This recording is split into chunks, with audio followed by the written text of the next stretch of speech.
ঢাকেশ্বরী মন্দির এলাকায় আছেন সহকর্মী তৌহিদুর রহমান, সরাসরি চলে যাচ্ছি সেখানে। তৌহিদ, ঈদের শুভেচ্ছা আপনাকে। জানতে চাই, নগর পরিচ্ছন্ন করতে কতটা পেরেছে দুই সিটি কর্পোরেশন এবং চামড়া সংগ্রহ কার্যক্রমের অগ্রগতি এখন পর্যন্ত কতটা হয়েছে?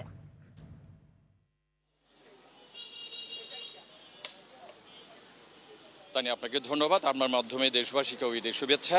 আপনি যেমনটি জানিয়েছিলেন, সারা দুই সিটি কর্পোরেশনের যে পরিষ্কার পরিচ্ছন্নতা অভিযান আমরা মোটামুটি দেখছি বেশ কিছু জায়গায় পরিষ্কার হয়েছে, যদিও তারা সন্ধ্যা 6টা নাগাদ পুরোপুরি পরিষ্কারের যে কথাটা বলেছিলেন সেটি কিছুটা বাকি আছে। আশা করা যাচ্ছে হয়তো রাত 9টার সময় তারা যে দুই সিটি কর্পোরেশনের পক্ষ থেকে সংবাদ সম্মেলন করবেন সেখানে হয়তো সর্বশেষ তথ্য জানাবেন এবং পুরোপুরি হয়তো পরিচ্ছন্ন হয়ে যাবেন। তো আপনি যে আরেকটা বিষয় জানতে চেয়েছিলেন চামড়া খাত নিয়ে, আমরা একটু আগে রাজধানীর সায়েন্স ল্যাব এলাকায় ঘুরে এসেছি। ওখানে বেশ কিছু চামড়ার মৌসুমি ব্যবসায়ীরা এসেছেন এবং আড়তদাররাও আছেন, ফরিয়ারাও আসছেন। তারা কেনাবেচা হচ্ছে, তবে মৌসুমি ব্যবসায়ীরা যে অভিযোগ করেছেন তারা বলছেন যে তারা যেই দামে চামড়াটা কিনেছেন এখানে কিন্তু সেই দামের চেয়েও কম।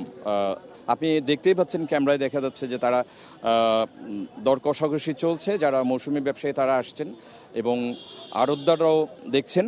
তো এখানে মৌসুমি ব্যবসায়ীরা যেটা জানিয়েছেন, তারা বেশিরভাগ চামড়া 600, 700 এমনকি 800 টাকায় কিনেছেন, কিন্তু এখানে এসে তারা বলছেন তাদের অনেক চামড়া 400, 450 এবং 600 টাকা দর দিচ্ছেন আড়তদাররা।